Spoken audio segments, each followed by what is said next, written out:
You've tuned in to the Crispy Noodle Podcast. You realize what you've done?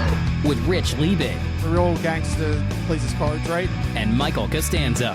What was that you just read? Let us be the Crispy Noodle in your vegetarian salad of life and boring news. Good times, noodle salad. The point is, you now have the ability to be happy. And now, here's Rich and Mike on the Crispy Noodle Podcast. Woo! There we go! It is time for this week's episode of the Crispy Noodle Podcast. Let us be the Crispy Noodle in your vegetarian salad of life and boring news. I'm Rich Liebig. And I'm Mike Costanzo. And we are here to give you the most interesting tidbits in the world of sports, entertainment, odd news, and whatever else we happen to stumble across in this hour-long or so podcast. Thank you guys for joining us on another interesting episode. We're going to recap some of the news headlines that we saw this past week and go over some personal bits and, of course, some odd news to wrap everything up into the perfect meal for your mind. This is the Crispy Noodle Podcast. Thank you guys for joining us. Before we get to all the news at hand, Mikey, my friend, how are you doing? How is Sue doing? Sue's doing good. His shirt says Sue. My shirt says Sue. Of course, we've talked about it before. It's the largest and most complete Tyrannosaurus Rex skeleton in the world on display at the Field Museum in Chicago. Why do I feel like I'm doing an ad read? Yeah, it always feels like you're doing an ad read when you have to talk about Sue, because I always forget about it. No lie, though. It is a fantastic exhibit. I'll sing its praises all day, every day. But like, if you're out in the Chicago area, you got to go see the Field Museum and see Sue. But if you're not in the Chicago area, better call Sue. I'd watch it. AMC. Yeah, put that Do on it. the. Don't be a crumb creep coward. Put that on the blast. Yeah. But if you're not in the Chicago area checking out Sue, you can do what I did this past weekend and go to Hershey Park. Hershey Park. Oh, you poor classic. Soul! How did you? This is the thing that gets me. Because you told me that you went, and instantly my internal temperature just shot up like 30 degrees. Yeah. How did you handle this? Because we've been having historical heat this week. Oh yeah. I mean, it's like late June in the Philly area. It's supposed to be like low 80s. It has been high 90s. Today was 101. We cracked triple digits. We typically in this area don't really see 100 degree I don't weather. like this. No. I'm sorry. It's like you cannot. It's miserable. It's miserable. I don't want to be outside. I don't want to do anything. I don't want to be even outside when it's like 80 degrees. Yeah. So, no, anything over 80 is a little uncomfortable. So the way we handled it at Hershey Park. Yeah. How'd you do this? So we got there. It was like 10:30 in the morning. It still wasn't too bad, but it was already like mid to high 80s. We're like, this is going to be a miserable kind of day if we don't take some steps actively in the beginning. So we drank a lot of water, put a lot of sunscreen on, and they're like, let's go straight to the log flume.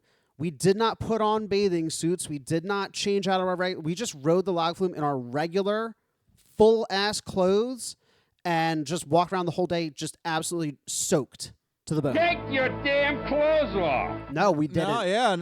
You resisted the urge. Everybody's there in like sandals and like bathing suits. Take your damn clothes off. No, we rode that in our regular day clothes. And yes, that means we walk around the whole day wet. But let me tell you something. When it's 95 degrees and it's like beating down sun on just straight asphalt, that is the only thing that's going to keep you cool in a situation. We walked 7 miles in 95 degree weather in the sun. If our clothes hadn't been soaked through, I would not have been as chipper as I was. It was a brutally hot day. But it was still a fun time though. We went for the kids, the niece and the nephew, and we had a good time. That's honorable. I'm glad you did that. You'll probably get karma points. Yeah. But I'm just no. Like, if your nieces and nephew are like, Uncle Rich, let's go, you're like, no. Yeah. Like it was really hot. I don't get. I'm sorry. I still don't get. To be fair, we picked that day like 2 months ago. We didn't know it was going to be. Yeah, you're kind of stuck with what you got. I'm like mid-June. It shouldn't be hotter than like 83, 84. Boy, were you wrong on that one. Oh, I was so wrong. Yeah, so much for that. Yeah. So No, but this is just Yeah. this is something that I get a lot of heat from. Boy, what a pun. But yeah, like I get multiple members of like my family that's like, why don't you just do this? Why don't you just bring a fan? Why don't you do this and that? And I'm everybody like, that says bring a fan, do you know how inconvenient it is to carry like another thing around? You just no. are always juggling a thing. you guys, my thing is you guys are just like forgetting like my ultimate point. I just want to be comfortable inside with air conditioning. Yeah. Like, why do I have to fight the elements? Like, As a species, as a civilization, we have struggled for so long to make our dwellings comfortable, but now all of a sudden people are like, no, let's go be miserable again. yeah. Okay, well, then give me your house. Okay? Yeah. If you want to be, I can make you miserable. Yeah. All right? Like, just like donate your house to me. If you don't need it, if you love the outdoors, go ahead. I'm calling your bluff. Send me the deed. Because look, I know next week is the 4th of July coming Yeah. up. I know for a fact I'm going to get like teased relentlessly. You know where I'm going to be? Right here in this seat. I wish I'm I not could, stepping outside. No way, no yeah, how. I wish that was an answer for me. I know. But- you go to the beach. No, Your favorite place I in the try to world. avoid it. Oh, that's right. You I- go to a beach town. Right. And then Right. I want to just stay inside. Right. You go from one indoor spot to the other. Right. That's my idea of a vacation. I want to be in air conditioning. Listen, vacation is anywhere where you're not working. So that is fully valid. Yeah.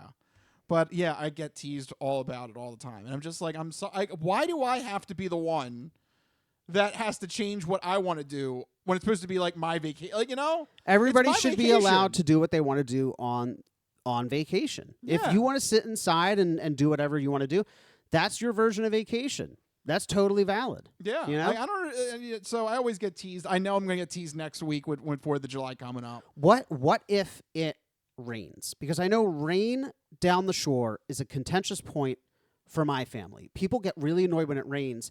Meanwhile, I'm like, this is lovely. I like a good thunderstorm down the shore. You sit out on the deck. You have a nice, tall, cool, refreshing drink. You're reading your book. It's just so peaceful. And they get so angry and so antsy. They're like, we can't go to the beach. I'm like, it's going to be there the other 5 days of the week. Well, so here's where I would see their point is if it Okay. rains the whole time. Okay, all right. Because then it's like you got handicapped. Okay, Yeah, fair. I could see that. If it's raining 100% of the time, but like But when my family goes down for a week and it rains one day, Right. That shouldn't be an issue. no, I love my rainy day down the Yeah. beach. Yeah. So, and I would like rainy day down the beach too. So, It's peaceful. yeah. But I could understand if like that's like the whole time. Yeah, That kind of feels you got gypped. yeah. As long as if it's under 50%, I'm okay with it. Or if it's a really bad storm, that would suck.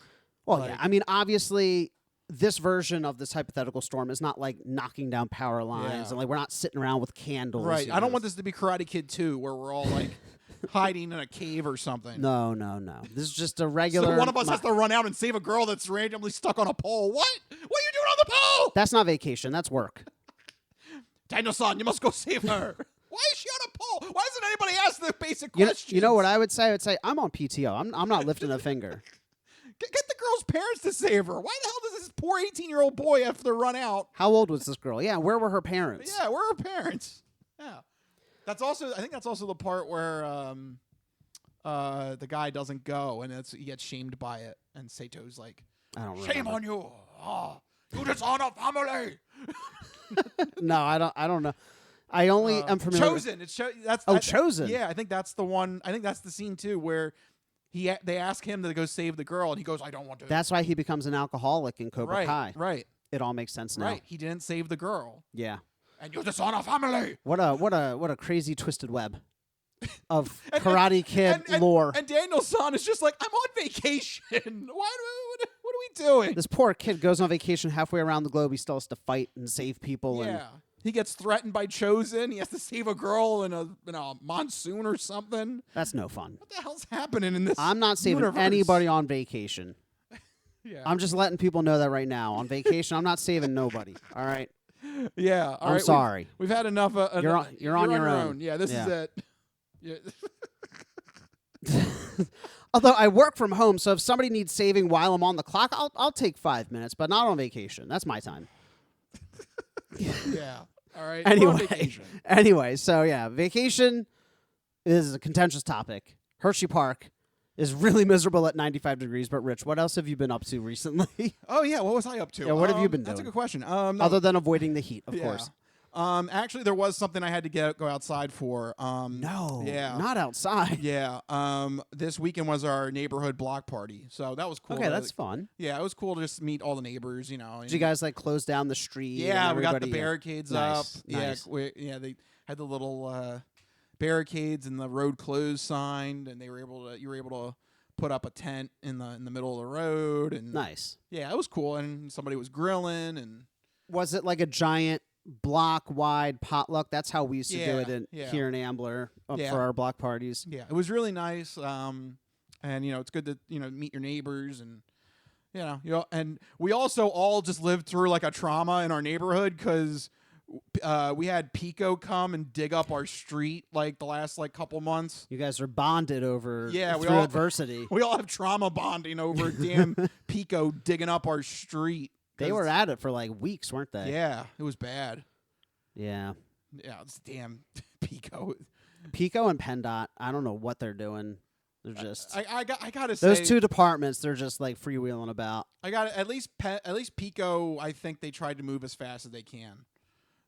What in the hell is PennDOT doing in Ambler? PennDOT, I don't know. Rich, you got to drive over that bridge coming into Ambler. Yes, I do. Every week. What? I mean, you could.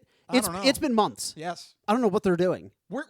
I think we've had a shorter schedule with replacing a main gas line than you guys with this bridge. I have no idea. Are they like reinventing the concept of what a bridge is? I don't know why it's taking them so long. Yeah. So you do have an issue with that. You got to call PennDOT about that. But for us, oh man, we had a nice little neighborhood block party. It was a lot of fun. What kind of good food did you guys have? Oh yeah, we had wings. We had sausage. Yeah, we had Yeah, I am not making go. that up. We literally did have sausages. Sausages. Yeah, it was appropriate. Sausage. Yep. And we had corpolees. Oh, nice. Yeah, we had a nice array of different foods. That's awesome. That's great. Yeah, and it was just also nice that it was a weekend I was able to make it because we have a lot of things going on in June, especially with Game Show Marathon in the first week of the month. There was like 2 years. Summer gets busy. There was 2 years where I couldn't make it because the date they chose was Game Show Marathon. So I was very happy that this one was later in the month and I could make it. So that was fun. We got to do a block party. So hopefully, if your neighborhood is a block party kind of atmosphere, you guys can do that for your own blocks at home because it's good. It's good to meet your neighbors. It's good to if there's something happening in the neighborhood, it's good to be able to talk about it and have some trauma bonding over someone digging up the street. I mean, you gotta come together over something, right? Yeah. So that was pretty much my weekend. I also beat Balatro. You finally made it all the way through all the blinds and stuff. Yeah. Nice. Right. It's addicting. I slowly got addicted to it. It was like one of those games where I played a couple hands. I was like, all right.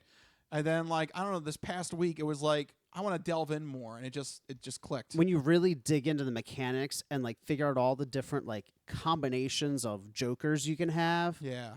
To really there's some really creative ways to play it. Yeah. I enjoyed it. Yeah, it's just everybody's got to go check it out. I think it's pretty much everywhere. Yeah. And it's not expensive either. I think this month it's still or was it last month? I think it might have been last month. It was free at some point. Yeah. But I think it's relatively inexpensive. It's like one of those indie games. I think it's like $10. Yeah, 10, 15 bucks. Maybe more than that, but yeah. I mean, if it's on sale, no brainer, go get it. It's fantastic. Yep. All right, so there you go. That's what we've been up to this past weekend. But now we've got some sports news that we want to talk about and share with you. So let's jump into the first segment. It's time for the Sports Sampler. So you're not good at sports. It's a very small part of life. Sports. In your face. Ha ha! That's right. Sports coming at you in your face. And we complained about this, but finally the NBA Finals are over. It went to a Game 7, which was a little fun to see. But unfortunately, there was a devastating injury to the Pacers, Halliburton, and it just pretty much sealed the deal with Oklahoma City defeating the Indiana Pacers in a final Game 7. They pretty much ran away with it, and they have earned their first NBA championship. Oh, good for you. And that's how I feel about them, because that franchise screwed Seattle out of a team. So, Yeah. bah humbug. And this is this the Oklahoma City Thunder's second I think it's their first championship? Is it their first? I think. As the Thunder. Yeah, Okay. I'm pretty sure. I don't think they've won it. I know they made it to a final, but I They don't may think have they won may it. have made it to a final. But this would have been the Pacers first as well. Like first Yes. ever in franchise history, which would have been crazy. But yeah, Indiana is just cursed. They are having some really weird issues that happen to them. So they had the injury. Yeah. They've had Andrew Luck getting hurt. They've had Peyton Manning getting hurt. Just the whole state of Indiana, you mean? Yeah. Yeah, they've just had some bad luck when it comes to when they have a team that can make a serious championship run. Things happen. Yeah, they have these generational talents, and then just They get hurt. yeah, and it was a bad injury too. It was an Achilles tear. Yep. They were showing the replay everywhere. Yeah. Oof, just brutal. Yeah, and it happened at the last game of the season, so that means the recovery time is probably going to spill in the next season. Yeah. Yeah. That's just such a shame. But if you weren't particularly feeling strong towards either of these teams, it was a good series that it went all 7 games, even if it did last the entire month of June, basically. Yes. So yeah, just exciting for basketball fans. I will say it does seem like there's very little fanfare over it. I don't know if that's just me, or if it's just No. because they're smaller media markets. But No, I think you're correlating you're correlating with something that a lot of people felt, because I did see a compare and contrast video yeah, of the Big Four sports teams that won their championship this past year, and of course the Eagles won, so that was obviously the best. But there was a lot of emotion with the World Series and with the Stanley Cup, and then it goes to the finals. And everyone is just kind of like, oh, yeah, we won. Like, whoop-de-doo. yeah, We knew it was coming. yeah. It's Do-do-do-do-do. it's tough because obviously I'm biased towards other sports, but it did seem like there was. I saw the same exact video you're talking about. It did seem like there was just kind of like okay, we won. Yeah, that was pretty much the atmosphere it looked like at Game 7 when Oklahoma City pulled away. I mean, you can't blame it on the fact that it was a blowout, because the Eagles had a blowout, and I still feel like we had a lot more emotion when the Eagles won the Super Bowl. Yeah, Versus this Game 7. at least from the players on the field, and Yeah. it just I don't know. So, I don't know. I think- maybe we're a little biased, but I still feel like just generally in pop culture and I think you're sports onto something. reporting, yeah. Yeah. I also think that it doesn't help that the series stretched on for 3 weeks. Yeah. I'm looking here, started June 5th, and it It officially takes forever. it wrapped up on the 22nd. So what is that? 17 days? It's almost Yeah. 3 weeks. It's how do you maintain that kind of hype and excitement?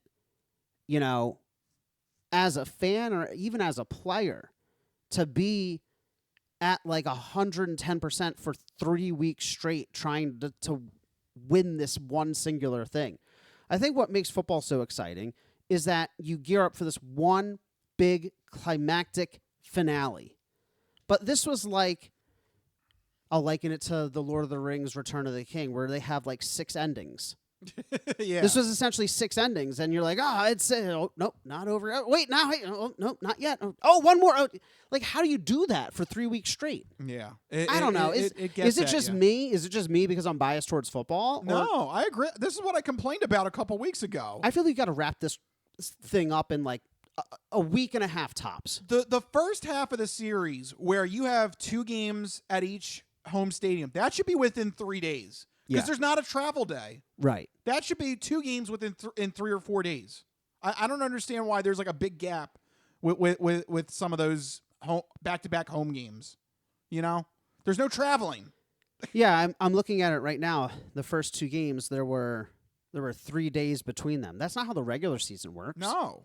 The regular season, they're boom, boom, but it's like every other night, right? Well, I mean, Give or take. Give or take, yeah. I mean, the league also is trying to prevent back-to-back games during the season because obviously players have been complaining about it. Do these? And I know the answer. They want the ad revenue. They want the marketing, media hype. But I feel like with anything, a tighter, more concise, controlled narrative is better. Why don't they just do a 5-game series? I know the real answer is they want the extra potential 2 games. They're not going to do that. But they should tighten up the schedule. They should. There's no reason those back-to-back games need to be 3 or 4 days apart. Every sport should be like football. Well, Mark my words. It should be, but that's not going to happen. I know. Bastards. All right. Stop your complaining about basketball. Let's move to the other sport that crowned a champion, the Stanley Cup Finals. Also a very momentous occasion in the sports realm, as the Florida Panthers are once again the Stanley Cup champions. Back-to-back championships for the Florida Panthers. They win it in 6 games over the Edmonton Oilers. Another performance that falls short for the Oilers, unfortunately for them. Is this like a little mini dynasty for the Florida Panthers here? Yeah. You said back-to-back. Back-to-back. That doesn't happen that often in sports in general. No, they've done it. And, you gotta give them props. They are back-to-back Stanley Cup champions. Sorry to the Oilers. Second consecutive season for them falling short. Yeah, that's tough. Yikes. We got a dynasty developing on one side and a 90s Buffalo Bills developing on the other side. Yeah, unfortunately. But Florida Panthers, congratulations to them. But there is an interesting thing that got pointed out with the Florida Panthers winning their second Stanley Cup by NFL memes, and I thought this was very interesting, and I thought this would be something you would definitely want to talk about. Florida, in the past 30 years, have actually done really well for themselves for their sports franchises. And you're talking about the state. All total. their state franchises, all their state professional sports franchises have pretty much done well for the last 30 years. I mean, we're obviously right there, Florida winning 2 Stanley Cups. Tampa Bay has won 3. If you go through all the other sports here, I've got the graphic here for you if you're watching the video feed. It's pretty impressive. You got the Marlins winning 2 World Series titles. You've got the Tampa Bay Rays making 2 World Series. Unfortunately, we beat them, one of them for the Phillies win in 2008. 2008, I think you're right. Yep. Or maybe in 09. It was 08 or 09. Yeah, it was one of those years. Yeah. You also have for the NBA, the Miami Heat winning 3 titles. You've got the Orlando Magic making 2 NBA finals as well. And then even for football, you got the Tampa Bay Buccaneers winning 2 Super Bowls. You also have the Jaguars making 3 AFC Conference Championship appearances. That's pretty good considering they're an expansion team. Yeah, that's basically their entire team history. Yes. Is these 30 years. Yep. But then at the bottom,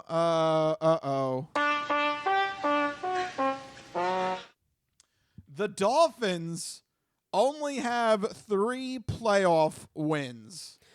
Yeah. So. Oh, good for you. Maybe not so good for the Dolphins. No. To put this in perspective, you touched on a little bit with the Jags. To consider, the Jags were not a team, full stop, before 95. Yep. So literally, when they say the last 30 years, they mean, for the Jaguars, the franchise's entire history. Yep. They've made it to 3 AFC championship games, which means they were only 1 win away from Super Bowl appearances 3 different times.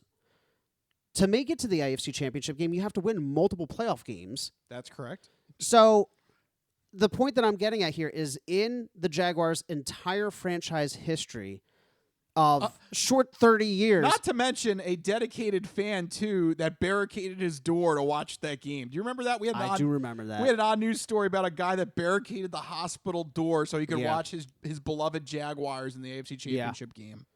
So Take that, other fans. The Jags, as a brand new franchise, accomplished more in their short history than the Dolphins have as a storied franchise of how long have they been around? Easily 60, 70 plus Something, years, yeah. right? They've only won 3 playoff games In the last 30 years. In the last 30 years. That's not a good look for the Dolphins. No. And I think this is very this is a big forewarning for this upcoming season, because I did some quick scheduling analysis, if you will. You did. Yes, I was hard at work in the scheduling chamber. That's right. And I noticed that if you went by the NFL.com power rankings of the 32 teams as of this week, so I mean, obviously, it Right. might change if something happens. But as of this week, if you take the NFL.com rankings of the NFL teams 1 to 32, guess which team faces the most?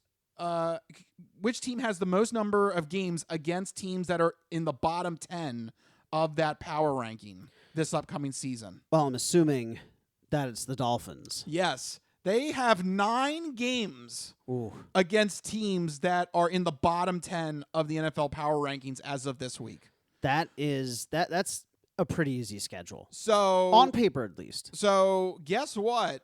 Mike McCarthy, what's that? McDaniel. McDaniel, thank you. Mike McDaniel. He better be ready to go this season. He better get Tua. He better get everybody on that team up to snuff, because if they don't put together a winning season this year with 9 teams that are relatively weak compared to everybody else, I think you got to look at getting rid of them and starting from scratch.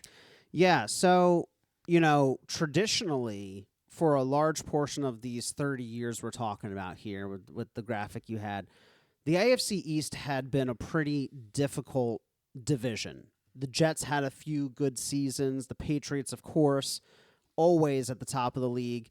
But the past several years, notably most of McDaniel's coaching tenure, the AFC East has been one team, and it's the Buffalo Bills. Patriots, not a threat anymore. Jets have never been a threat. Then you have the Dolphins. There's only so long you can ride shotgun before questions start getting asked. Because making the playoffs in a division where you're basically automatically the second best team through almost no effort, you should be making the playoffs more regularly than they have, right? Yeah. There's not a lot of competition in that division the past couple of years. Mike McCarthy, Mike McDaniel. You really wanted him to be Mike McCarthy. Yeah, he got fired. Good. Mike McDaniel, I think his coaching record is something like he's only like 3 games over 500. Yeah, he's this generation's Jeff Fisher. I mean, if he finishes 500 before he gets the door, on the way out, yeah. People like to talk about Mike McDaniels like he's some kind of like offensive wonderkind, but I mean, he went, what'd you say, 8-9? That's not last year, yeah. Last year. That's not like some kind of offensive wonder kid, amazing, stratagem to go 8-9, come in second in a division with only one real opponent. Yeah. That's not something to write home about. But it really is him. I believe it's him because that team has a lot of talent. Yeah. Tua, Waddle, Tyreek Hill. Tyreek Hill, yeah. Just on offense? Tyreek Hill should be lighting it up. Yeah, that offense has got a lot of great weapons. On defense, they've had a lot of great weapons the past couple of years. I can't remember any. Jalen Ramsey, at least. There was another safety they had, Minka Fitzpatrick, I think. Mm-hmm. So they had some solid defensive players, too. I think the problem is coaching. I hear reports every once in a while coming out. For example, Vic Fangio. When he came to Philly, the reports came out that players hated him in Miami. Oh, he was just terrible. The players didn't like him, yada, yada, yada.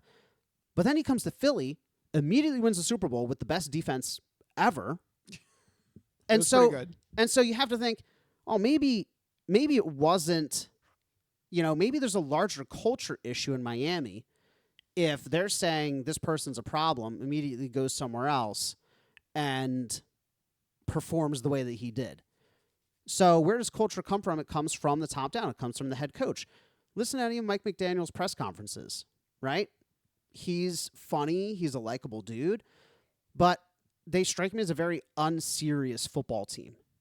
And having been to Miami, they seem like a very unserious football fan base as well. I just think they don't care that much in terms of football. Oh, in terms of the actual team? In terms of the actual team and I mean, succeeding. I mean, like 3 playoff wins in 30 years.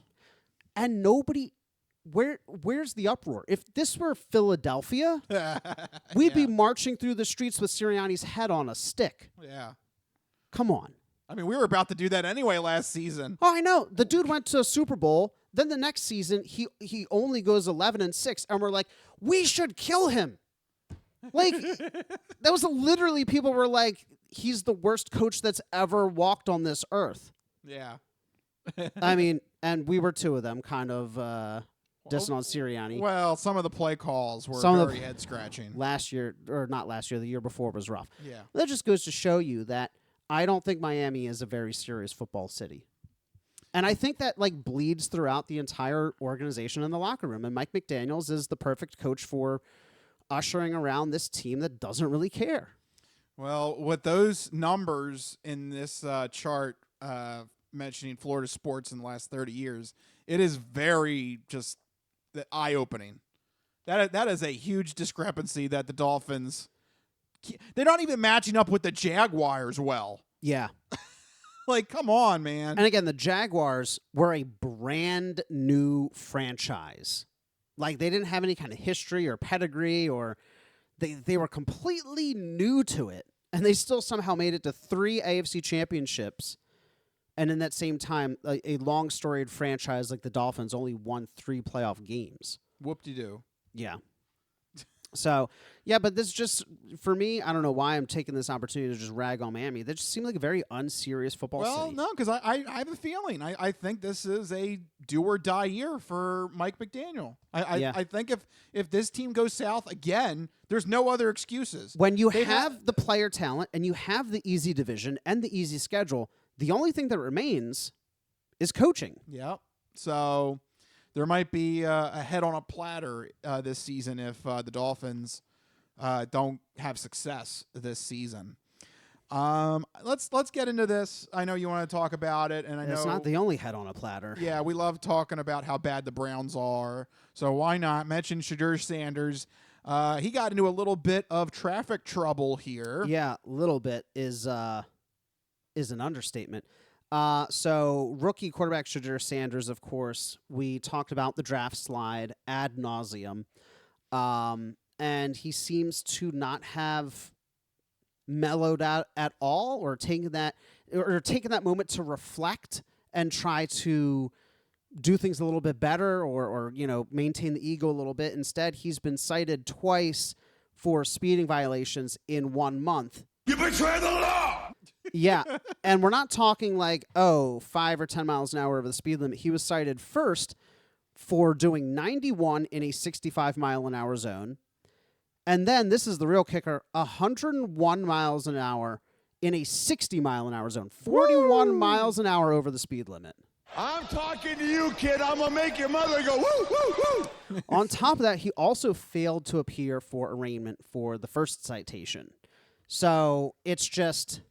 Here we go. For me, it's the quick succession of these things. It's like you did it once, and like I feel like most well-adjusted people will be like, boy, maybe I shouldn't do that again. Whoops. And then immediately turns around and just actually does it again, but even worse. You betray the law! I don't know. Is it an overreaction?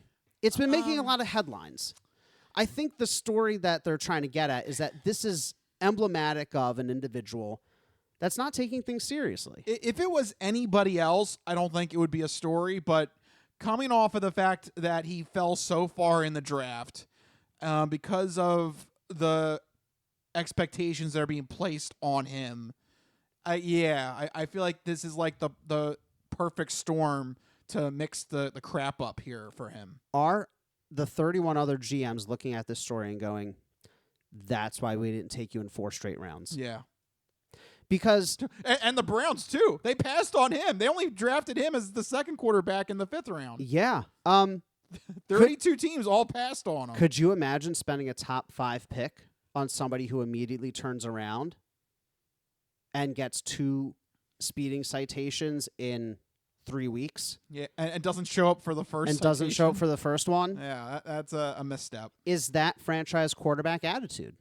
Yeah, this is why people weren't convinced on him. And, like, I don't want to contribute to the narrative of, like, beating up young guys for making mistakes. Like, I understand that young guys make mistakes. Like, you know, like, I've had a speeding ticket in the past. Like, it happens, right? Yeah. But never 101 miles per hour in a 60-mile-an-hour zone. That was ridiculously fast. That is ridiculously fast for any road and incredibly dangerous. I mean, to put it into a dollars and cents things, you know, let's not focus on the young kid making a mistake thing. Let's think of it in terms of, like, if you're a franchise owner, you just gave this kid, if he were a top 5 pick, tens of millions of dollars guaranteed money, and he goes and, drives his car off the road at 100 miles an hour potentially? Like, what the heck? Yeah. You Well, know? Like, that's why you drafted the other quarterback. yeah. That's why you picked up Joe Flacco. That's why you traded for Kenny Pickett. Oh, man. What a disaster of a quarterback room. Yeah. Yeah. Who do you think is going to start week 1? Joe Flacco. Yeah, I think so too. It shouldn't be, but it will be. Because the Browns don't really have a plan. They're just like, we're going to let these 3 guys compete. Like, isn't that wild? We're going to have 2 rookies and a retirement home regular at the And early Super Bowl winning Kenny Pickett. Yeah. Oh, yeah. I forgot about Kenny Pickett. They're just going to battle that out for the number 1 spot. All 4 of these guys should not even be number 1. They shouldn't even have the number 1 in their vocabulary. Okay? And the fact that they're all competing for that spot is terrifying and wildly inappropriate for an NFL franchise. Not to mention, too, this is all because they don't have Deshaun Watson. I don't understand why they haven't just cut him. Yeah, I don't I mean, know. I know he's injured. It might be an NFL Players Association violation or something if they just cut him while injured. But, like, at this point, they're just going to let him ride it out. Yeah, I think so. Is that not wild, though? Well, I think that'll be the telltale warning against ever doing a fully guaranteed contract on a head case ever again. Man. You got to put in some sort of protections, you know, to get some of that money back. Yeah. Not a fully guaranteed contract, no matter how desperate you are. And the Browns are, if nothing else, desperate. Yeah. So there you go, folks. The Browns are going to keep on browning. They're just doing Browns things. With that team. Oh, man. I can't wait. I don't know, like, obviously, so you start with Joe Flacco. Yeah. Whoop-de-doo. He's like on death's door in terms of his career. I don't know how that really improves your team. So if he doesn't start, do you start with one of the rookies? Then doesn't that make the other rookie feel like, oh, well, I suck? Yeah. That's why it's a problem. And then if you go Kenny Pickett, it's like, can Kenny Pickett actually lead a team? Like, I mean, no offense, he was none of these middling. quarterbacks. None of these quarterbacks. I think what you're getting at here is important. None of these quarterbacks are makes sense. No, none of them are representative of a clear forward-thinking plan. Yes. And that's the biggest issue. Like, the rookies, neither of them, you didn't take a big swing on either of them, which means you think that they have career backup potential. Maybe. Yeah. Right? Kenny Pickett, already career backup. Joe Flacco should not be playing, period. So, like, none of these guys is the answer. I don't think anybody who has any kind of football knowledge would look at any of them and go, yeah, like, that guy could be the answer for the next 10 years of this franchise. Or this guy is going to lead the Browns to double-digit wins this season. No. Right, yeah. No. None of them are giving that kind of energy. So they're all just really bad decisions for bridge quarterbacks. If you wanted to bridge Kenny Pickett and Joe Flacco, don't waste 2 draft picks on a head case and a project. Yeah. That's It's exactly just what si- they it's did. just silly. That's exactly what they did. Carson Wentz is still out there, I think. No, I mean, Yeah, I mean, let's look, add another bridge quarterback. but that's what you do if that's what your intention is. If your intention is not to compete and to just make it by until you get to the next NFL draft class, you sign a guy like a Wentz, right? He'll run around for you. Why didn't they try for Aaron Rodgers? Oh, no, Aaron Rodgers, I think, said, hell no. he was just awakened. He did confirm this is his last year, though. He was just awakened enough to make it to Pittsburgh. Cleveland? That's a little too far. That would have been retirement zone. Yeah. I'm going to retire. I don't need to go to Cleveland. I'm not that desperate. I'd rather have the darkness than Cleveland. Yeah. He did say this is his last year, though. Oh, wow. What a statement. I'm glad. This is the question, though. I don't know.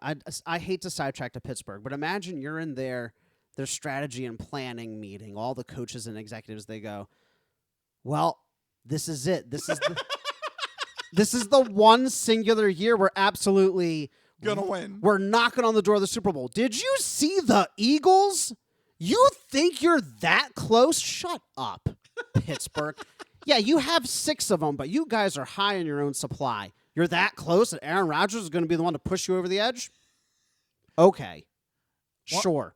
Beat Lamar Jackson first. Once again, I've never seen it. I'm pretty sure it's never happened, and I've never seen a team lose their top passer, top rusher, and top receiver and do better the next season. It's ridiculous. That just seems implausible to me. No. So good luck, Pittsburgh. Flash forward 12 months, the Pittsburgh Steelers are the Super Bowl champs. I'll drink a cup of coffee with mayo in it again. Oh, God, no. That's what I'll do. No, go away, Will Levis.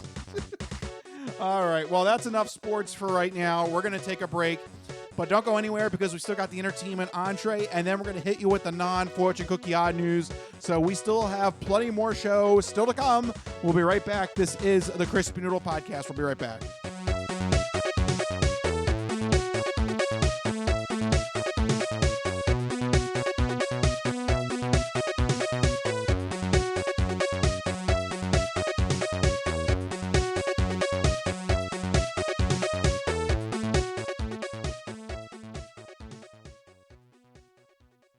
Ready for the weekend? Happy Friday. Hi, my name's Marie, and I'm an artist who's been making Happy Friday doodles every week for over 7 years. And now you can own my art collection in this Volume 1 and Volume 2 art series. These doodles span across multiple themes, yearly festivities, various countries, languages, and more. Both coffee table books have something for everyone and are the perfect conversation starter or gift for a friend. Really, anyone who enjoys a good weekend. Available on Amazon, Ingram, BookBaby, Barnes & Noble, and more. Visit happyfridaydoodles.com/books and get your copies today. Let's celebrate the best day of the week. Happy Friday.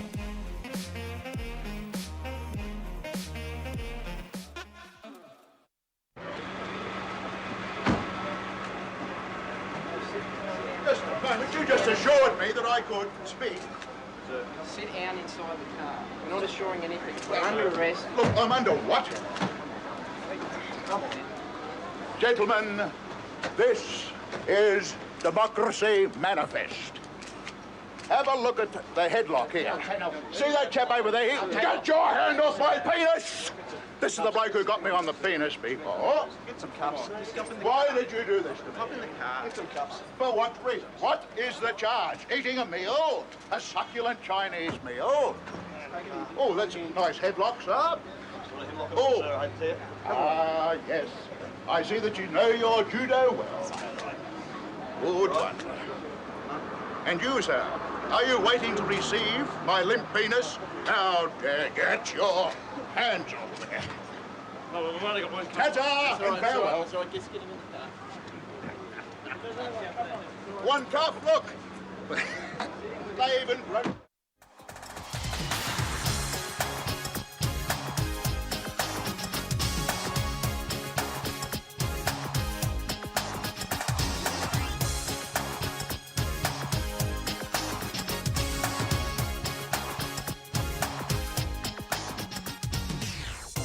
Oh, yeah, we're back here on the Crispy Noodle podcast. There you go. Of course, we got to remember Democracy Manifest.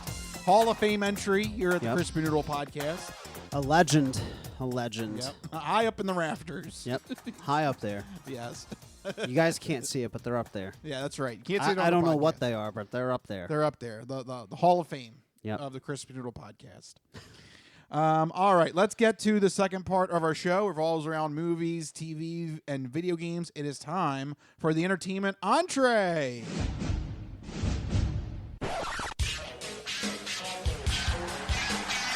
And now, the latest in movies. The Simpson guy writes to movies. Dear Die Hard, you rock. Especially when that guy was on the roof. Music. I know what that is. That's music.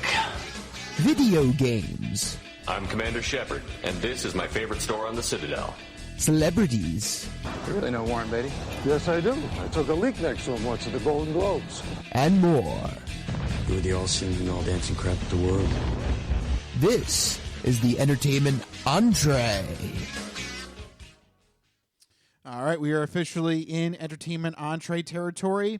Let's kick it off with the segment where Mike is going to let you know what you should keep an eye out for this upcoming weekend with new movie, TV, and video game properties in Mike's This Week in Entertainment.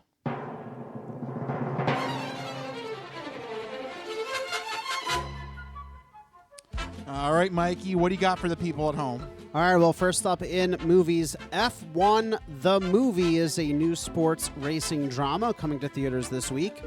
A Formula One race car driver is forced into retirement after a crash, so he takes up racing in other disciplines and driving taxis until he is asked to come out of retirement to mentor a rookie racing prodigy. The film has decent reviews so far, scoring an 88% on Rotten Tomatoes and a 70 out of 100 on Metacritic. I've never been one for racing movies, but it seems like this one's getting a little bit of attention and buzz, so it might be something to keep an eye out for. I will at least say at least Formula One racing is different tracks. Yes. Like, at least there's variety in that. There's like turns. Yeah. Sorry. Yes. I know, if there's NASCAR fans out there, like, good for you. It's a circle. It's a circle. It's an oval. It's an oval. They never change it. No. I know. It's still tough, the G-forces, the stamina, but Formula One. It's like hundreds of miles an hour, and there's like actual turns. Yeah. That's all I'm saying. And everything's different. Yes. NASCAR would be like if you played the same golf course every week. Right. Like, yeah. No. I get what you're saying.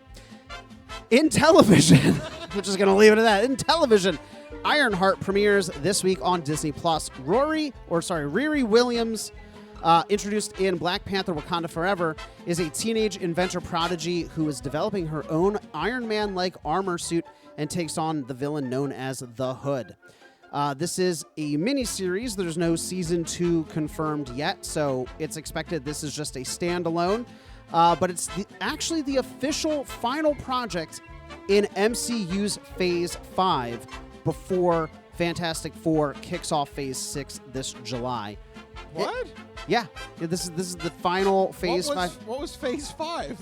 Did I miss Phase 5? Did we just blink at Phase 5? Thunderbolts came out. I have no idea anymore. Yeah. It was supposed to be multiverse, but half the properties didn't deal with the multiverse, and the other half of the properties were too busy introducing a ton of new characters. Thunderbolts was actually good, though. Just saying. Okay. It was actually pretty good. So go check out Ironheart on Disney+. But if you're not into the superhero thing, The Bear returns to Hulu this week for its 4th season of trademark stressful dramedy. The Bear has been one of, if not the best shows on TV over the past several years. It is fantastic. You need to watch it. Yes, chef. It is addicting. It is masterful. We even were quoting that behind the scenes at Game Show Marathon. Yes, like chef. we were trying to get everything set up. Yes, chef. We need a wire over here. Yes, chef. We were quoting that. It's so good. Yeah. It's so good. Go check out We need The a microphone over here. Yes, chef. Yes, chef. Behind. Another one. Yeah. Oh, and finally in video games, Death Stranding 2 comes exclusively to PlayStation 5 this week. I know nothing about this game or the series other than... Didn't you play the first one? No, I tried. Oh. I tried. I just could not talk to me, Rich, about this game because Yeah. it is... I know two things, that it is incredibly well-reviewed, and yet it is very divisive. So... talk to me about Death Stranding. Like, what was it that I was missing? Because I just could not get over the fact that I was just slowly plodding through the wilderness for like hours. I think you're missing the whole what the F David Lynch crazy Kojima storyline. To me, that's what sells that game. Yeah, it did not very out of this world left field. It did not get its hooks in me. I think my problem is that the way I play video games is not conducive to a game like Death Stranding. I am a completionist. I'm like, let me check off all the question marks before I move on to the next story beat. No, that's not the point of this game. Yeah, and so I'm like trying to do side missions, and the side missions are like walk up this mountain. I'm like, okay. They're like, oh, good, you delivered the tchotchkes. Yeah. And I was like, why did I just trudge up this mountain to deliver tchotchkes and then trudge back down the mountain? I'm like, I'm like not getting whatever this is supposed to be serving me. Yeah, I think. Is it a game that's better served just story beat, like mainlining the story? Yes, I think you might have gotten too distracted with all the bonus side missions and stuff like that. Yeah. That you're supposed to play the main missions and learn the story as to why things are happening the way they are in this world, why there's these entities, why dead bodies blow up. It's really kooky. Oh, it's man. a kooky Twin Peaks-y kind of story. I tried. It just did not get its hooks in me. But if its hooks are in you, Death Stranding 2 out this week on PlayStation 5. Go check it out. That's what we're looking forward to this week in entertainment.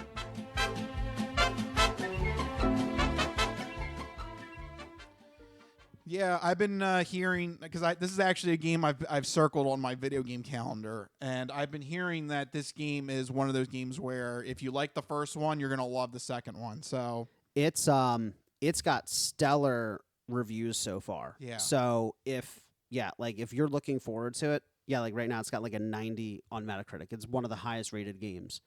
So you are definitely in luck. Side tangent that wasn't on the rundown.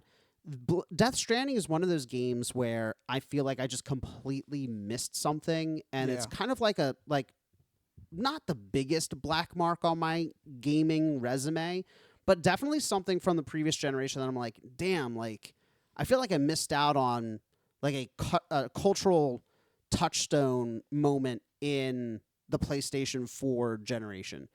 Are there any moments like that for you? Where there's just like a franchise or a game that just you'd like played or didn't get around to, and you're just like, I wish I had been there when everybody was going hype and bonkers over it. Probably Zelda. I never really delved into Zelda. Especially because you grew up with Nintendo. Yeah. I was a Sega boy, so I missed all that. I was too wrapped up in like GoldenEye and Mario Kart and Pokemon. I was in Pokemon at the time. Yeah. But yeah, I think there was just too many of those things happening. I lost the boat on Zelda. I wish I could have delved more into Zelda in that time frame. And you hear people talk about these things, and they always make like the best games of all time, and it's like I'm not going to go back and play an NES game. Yeah. Just because, it's just one of those things that you got to live with. Yeah. For me, it's the same thing for me, like just Nintendo in general. Because I grew up on Sega. Right. At least I got Sonic, though. So that's something. Yeah. Sega does what Nintendo don't. Yeah. That was that was the Sega Genesis. That was one of the one of the slogans, yeah. But I will say Death Stranding I enjoy.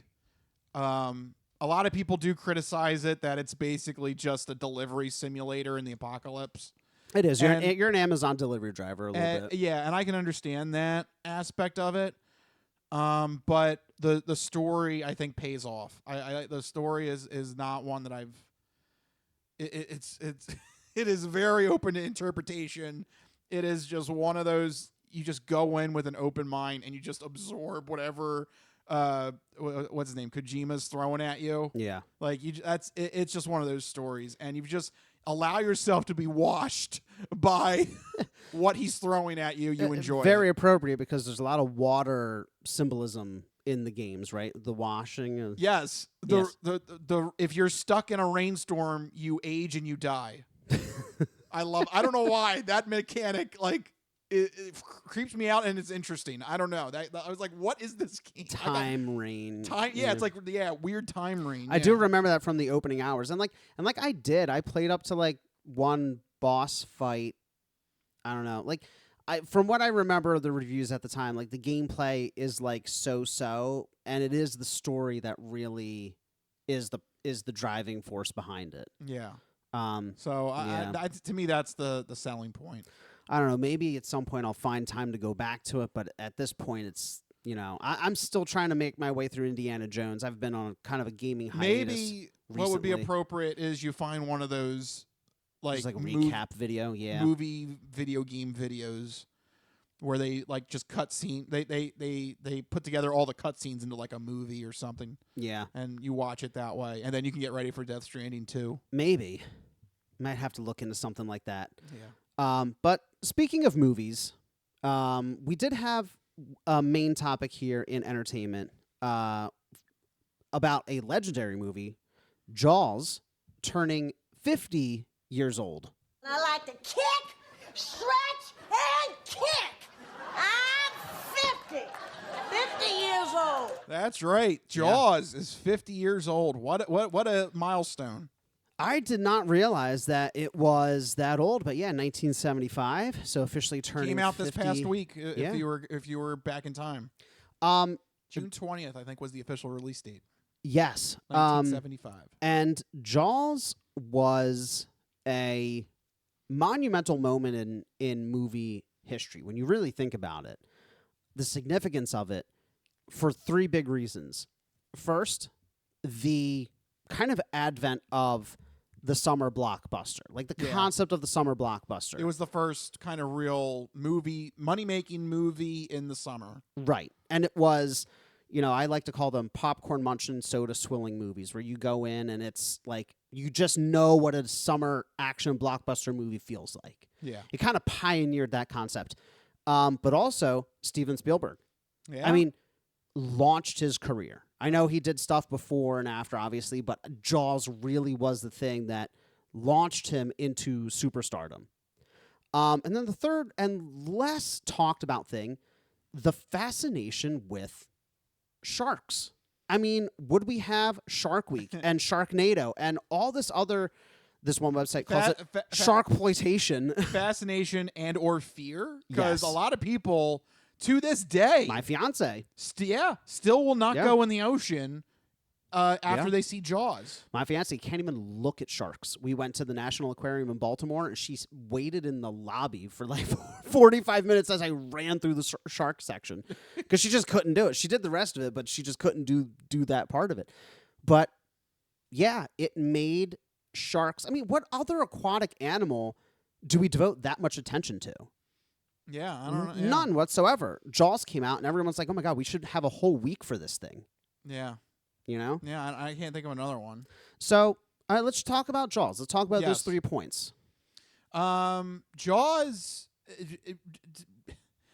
I can't believe to this day it still has like that psychological effect that people will either watch a movie like that and love sharks and will dedicate like a whole week of their lives to Shark Week, or they watch it and they'll say like, I'll never go in the ocean again. Like that's such a to me that is such a fascinating psychoanalysis that movie still causes that kind of reaction. 2 very visceral types of reactions, either obsession or fear. And I know you're a fan of Jurassic Park, yes, and you got your dinosaur, I got my dinosaurs, you got your dinosaur shirt on, but there are no dinosaurs. Unlike Jaws, you could, in theory, encounter a shark if you go into the ocean. You could, It taps into a very real fear of really what it is playing up the fear of the unknown. And why it elicits those visceral reactions is actually an accident. Yeah. As we know through the lore of the creation of Jaws, we were supposed to see the shark way more. Like, it was supposed to be way more visual, way more out in the open. They had this huge robotic shark, and it just straight up did not work. Like, it sucked. Yeah. And so because of that, art through adversity, they had to get creative, and they just didn't show it for like large portions of the film. Yep. And it created a tension, a suspense, and a mystery that captivated audiences and kept that captivation, like you said, years later, where they're either obsessed with it because they're reliving this childhood fantasy mystery, or this perpetual fear of the unknown. Like, it could be there and we just don't know. That is both thrilling and terrifying. And you mentioned Jurassic Park, used super effectively in Jurassic Park as well. Steven Spielberg took the lessons he learned with Jaws, and he's like, I'm just not going to show the dinosaurs for like an hour. Yeah, sometimes less is more. Sometimes less is more. And I think that modern action blockbusters, Jurassic World, don't understand that less is more. And you can get away with just showing a claw or a tooth or an eye and have it be just as thrilling. Or a fin. Yeah, that's right. Yeah. Or just the score. How about the score? The score, legendary. John Williams. Bum, bum, bum, bum, bum, bum, bum. Yeah, like that. Yeah. That's all you need sometimes. Yeah. You know? Just perfect. Just perfect. Yeah. That and rounded out by incredible acting as well. I always think of Robert Shaw. Just him as Quint. That's like one of the best roles, best performances in movie history. A lot of ad-libbed lines in that movie. A lot of classic ones. I think we're going to need a bigger boat as ad-libbed. Yep. I think the story that they tell in the boat is ad-libbed too, isn't it?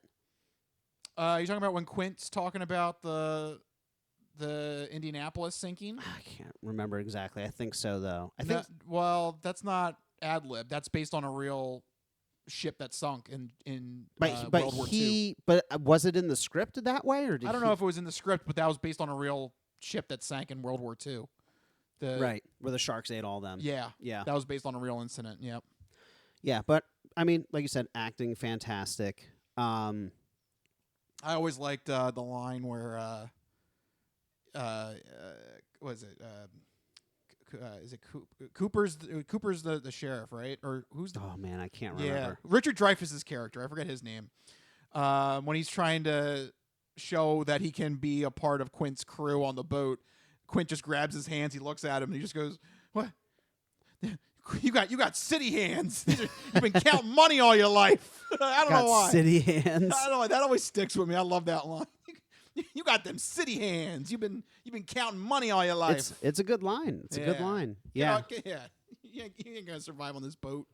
It is just from top to bottom. Like you said, the acting, the story, the dialogue, the visuals or lack thereof, the music. It's one of those movies where just everything works so well together, and it's just greater than the sum of its parts. Yes. You know? Like, the score is simple, but it works perfectly. The robot shark doesn't work, but it worked perfectly. I think that's also why the sequels don't hold up. I couldn't tell you one thing about the sequels. Like, zero things about the sequels. For some reason, Michael Caine was in one of them. I remember that. Cool, I guess. Yeah. I don't know. But I think that's why the sequels don't work as well.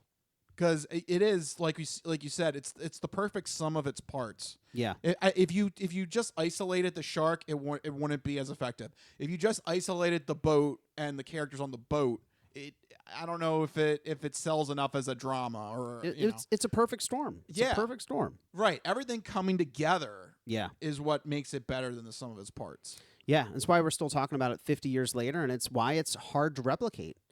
I don't think there's ever been a monster movie that is as effective as its original. You're never going to have a good monster movie sequel, I don't think. That's why, going to Steven Spielberg's, sister franchise and other monster movies, Jurassic Park, they're monster movies. Sequels weren't good.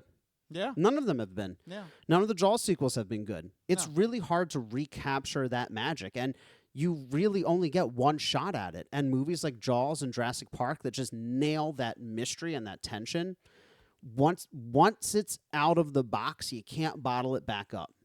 Yeah, it's very, very tough to try and hit that lightning again twice. And that's why 50 years later, Jaws still is one of the best and most well known. Yeah. And to ever do it. As far as I'm concerned, must. If you're going to do any sort of film critique, that's a must. You have to watch Jaws at some point. Yeah. It's a masterclass in building tension. Yes. It really yes.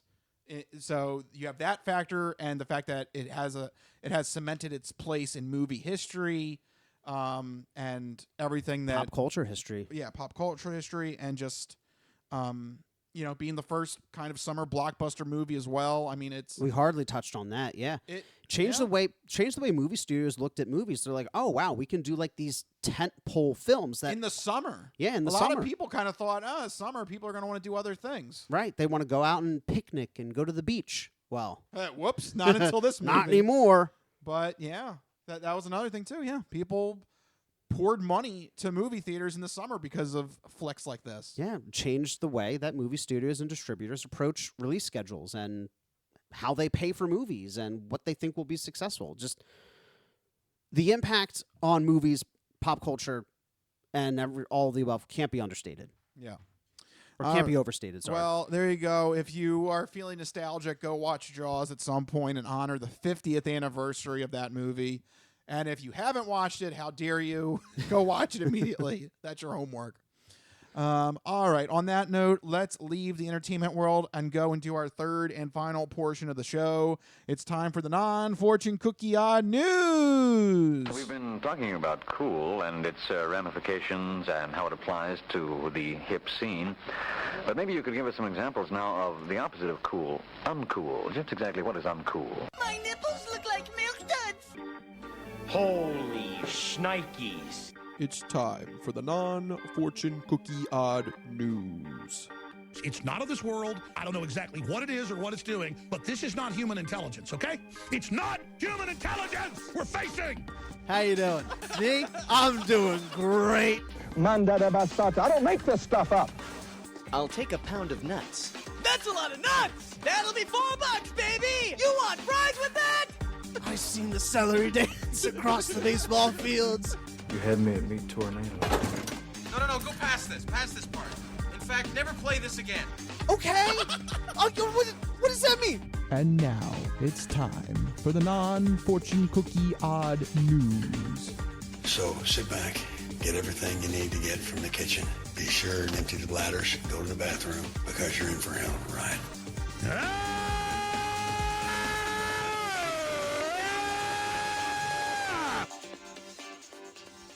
Odd news. That's right, everyone. It's time for the non-fortune cookie odd news here in this segment.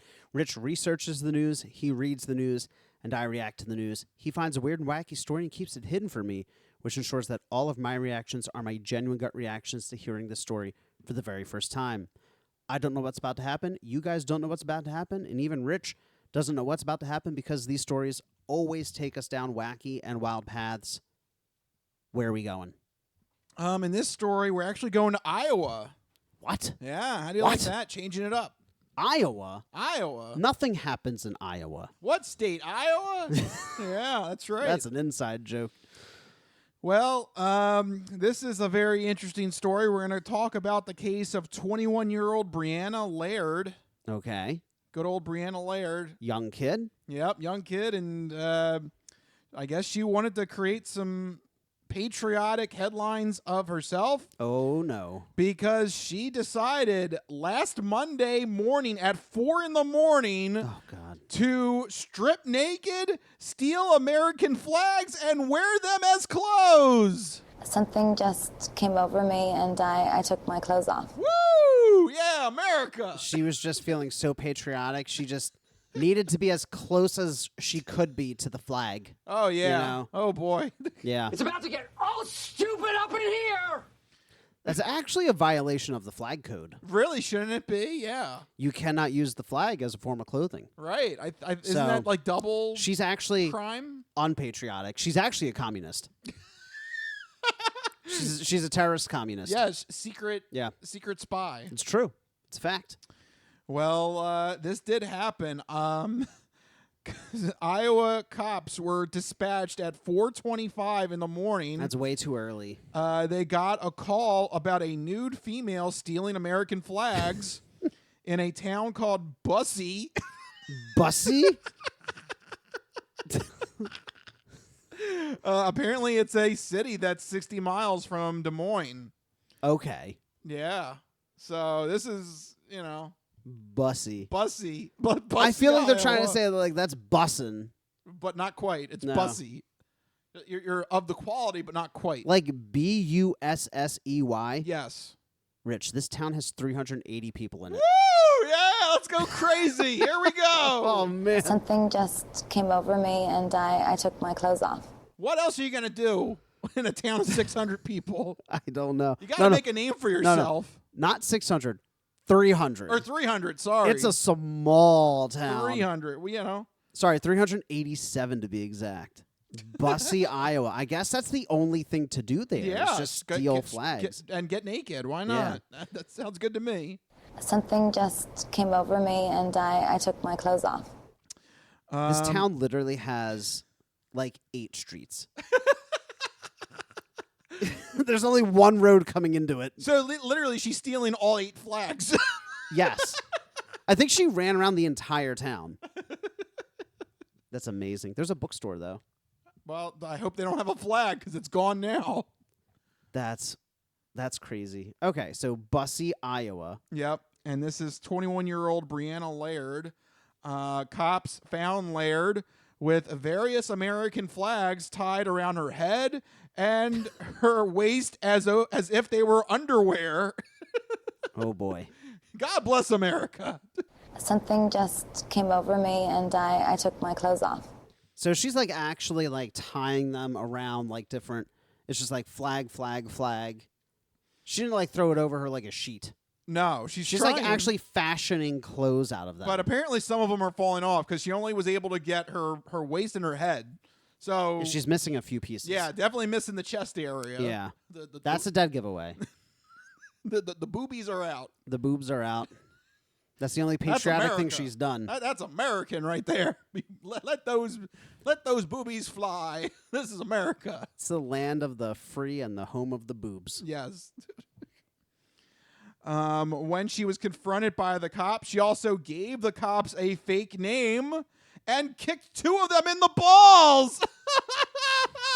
Oh, my balls! Oh, no. 2 of them? Oh, my balls! Yeah. The first one, I understand. But everybody should be on high alert after the first ball kicking. I'm sorry. Oh, my balls! The second guy was just asking for it. Maybe it was really sudden. Like maybe they were like next 2 together. swift kicks. Right. It's like boom, boom. Boom, boom. Yeah, and then she runs away or something. Oh, my balls! Or maybe she's like super talented and like does like a jump, like a double jump kick and kicks both of them in the balls. What is this, The Matrix? What the hell? Yeah, she goes slow-mo kick. She just jumps and kicks both of them. Ow. Yeah, you just smacked my hand on my microphone. Yeah, jeez. Calm down over there. That's how into the kicking I was getting. Yeah, she definitely did some damage there. Apparently, she also had a bag on her, at which no. Yep. At which point, how many drugs? Yep. Cops found various drug paraphernalia on her. That explains the flags. How does that explain the flags? Because she's doing drugs.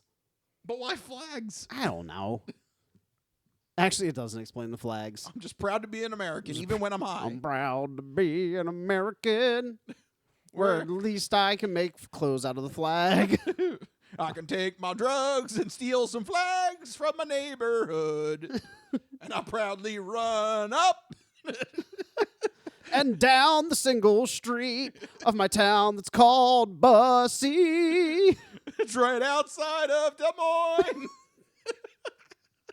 It's like weirdly a very informative song. Thank you. Yes. Turn down U.S. Route 15. It's at the end of the road.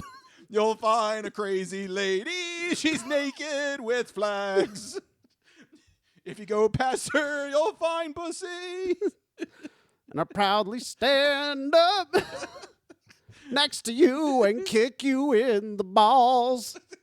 Oh, my balls! Because you know I love this land. I don't remember the lyrics. What is that song? Yeah, Why is that a song? It's a horrible song. John Oliver did a whole deep dive into it. Yeah, isn't that dude like super awful? Yeah, he tried to frame the same song for Canada and tried to sell it in Canada. Yes, he did. That's right. Yeah. I'm proud to be a Canadian. Yeah.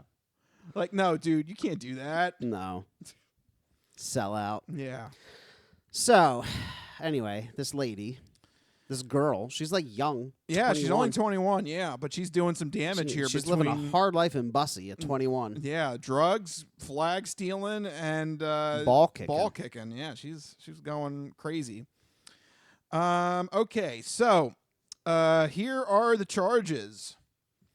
Oh no, I forgot about. I'm sorry, I jumped ahead. She also tried to light one of the flags on fire. Oh no, she's breaking all the flag codes. So, yeah, maybe you're right. Maybe she is a secret spy. I think she's a terrorist communist. Yeah, wait a minute. That's not good. That's not good. patriotic. No, it's not patriotic at all. I don't know. I guess that's when she got desperate. Maybe she was trying to go away, cops. She's like, oh no, they found me.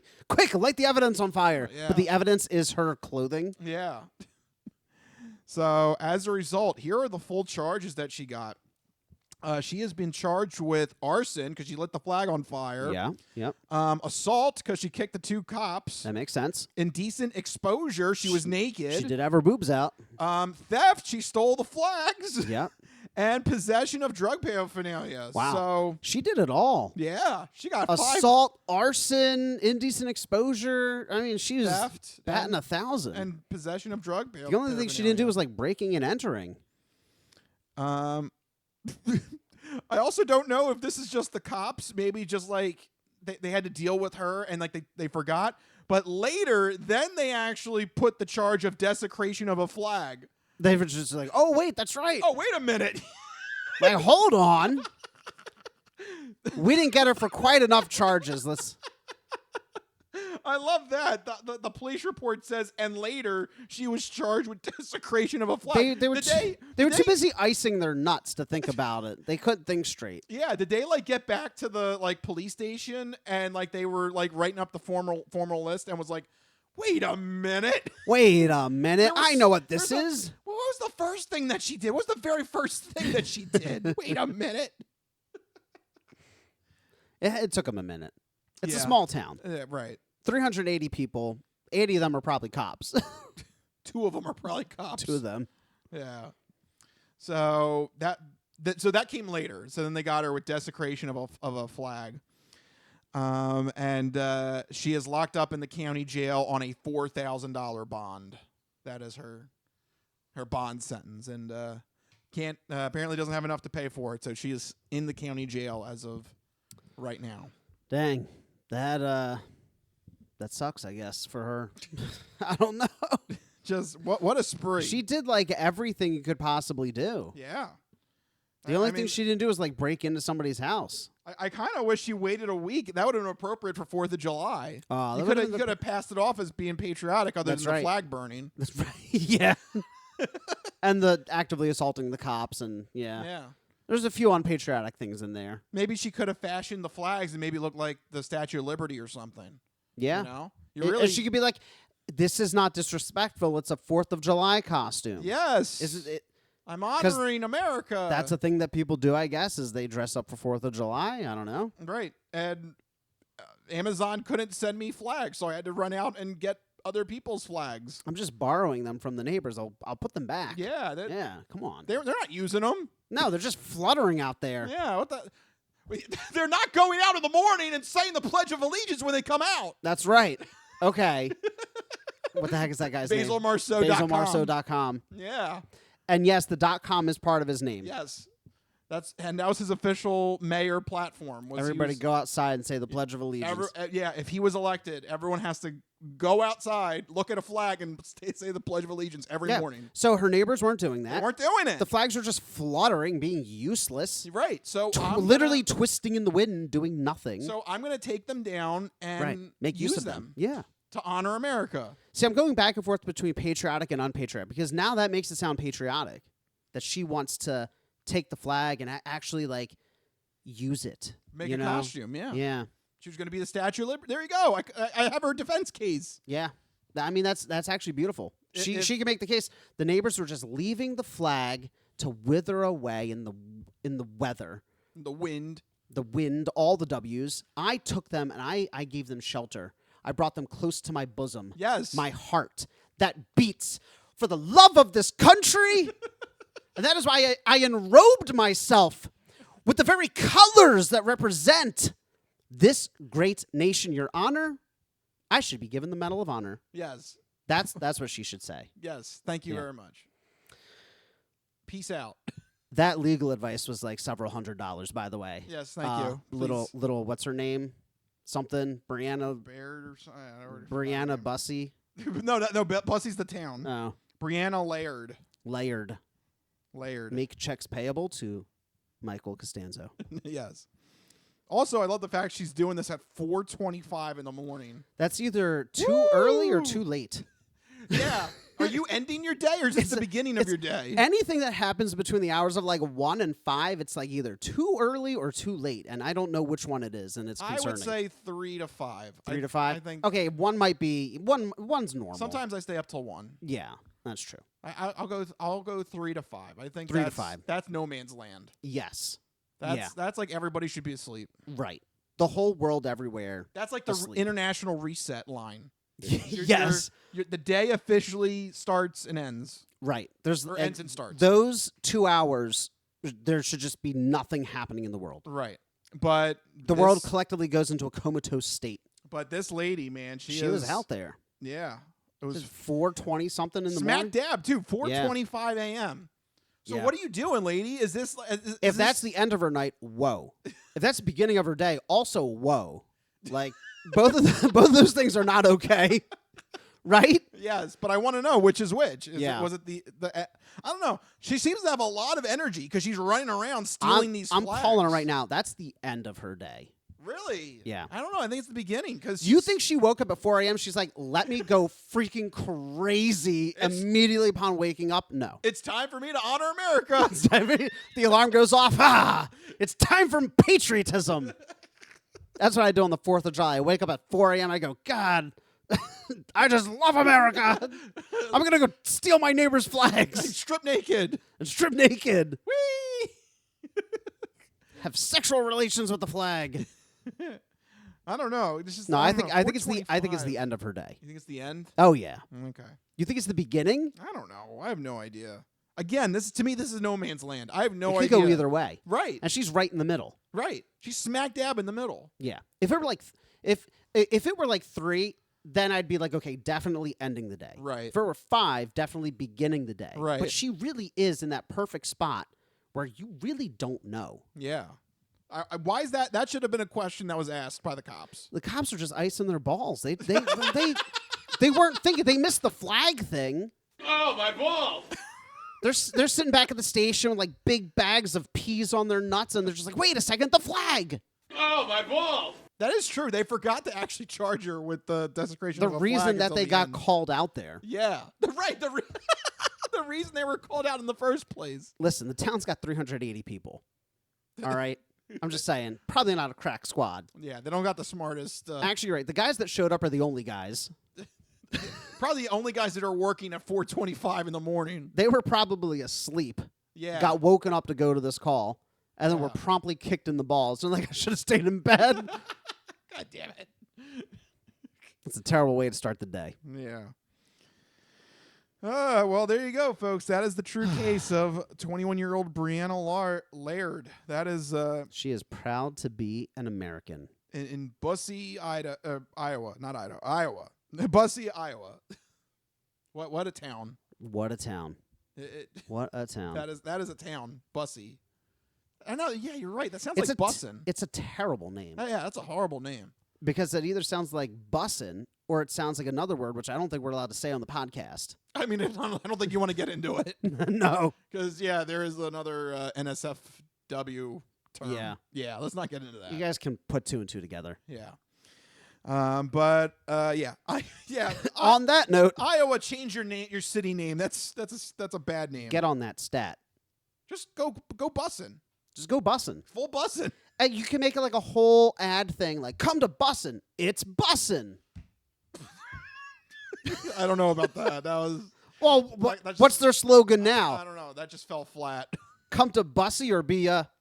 I don't know. Come up with a better name than that. Anything. Just America Land or something at this rate. America Land. Yeah. We're the hometown of the girl who steals flags. Yeah. We're so American, we need to have backup flags on hand. We need to have backup flags. At the ready. Ma, the flag got stolen. Put up the backup. Now, quick, go on Amazon, order another 5. Yeah, right? Just have a stockpile of flags. Right. We don't know when this one could get stolen. Why are they stealing so many flags in Bussy? I don't know. Well, it's this lady. She's using them as clothes. Well, there you go, folks. They need to open an Old Navy there or something. Jeez, they have no clothes to wear. Yeah. God. Something. But there you go, folks. That's what I have for you this week in the non-Fortune Cookie Odd News. And that will be how we wrap up this show. Oh, man. What a story there from Iowa.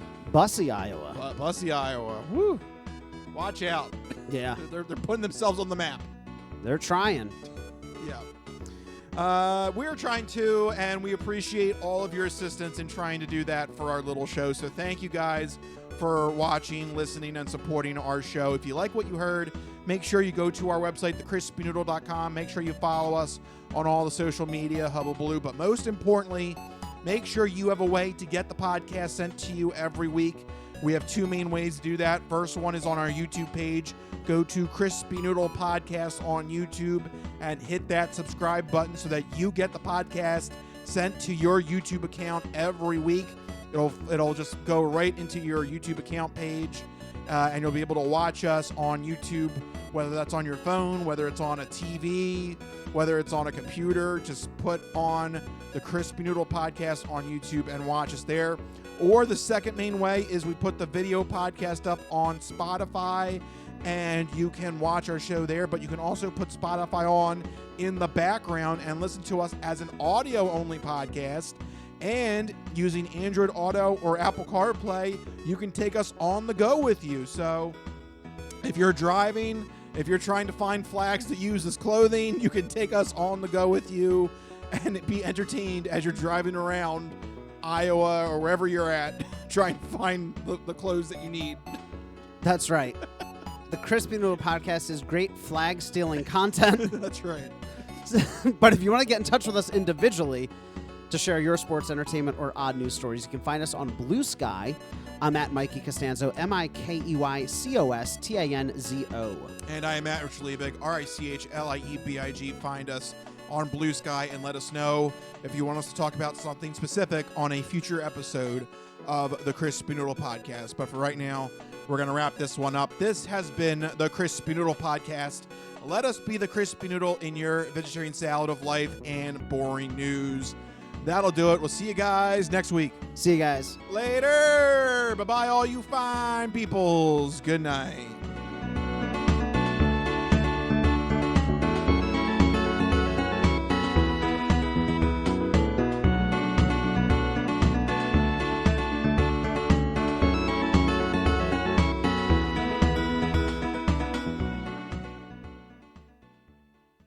Some of us have great stories, pretty stories that take place at lakes with boats and friends and noodle salad. A lot of people, that's their story. Good times, noodle salad.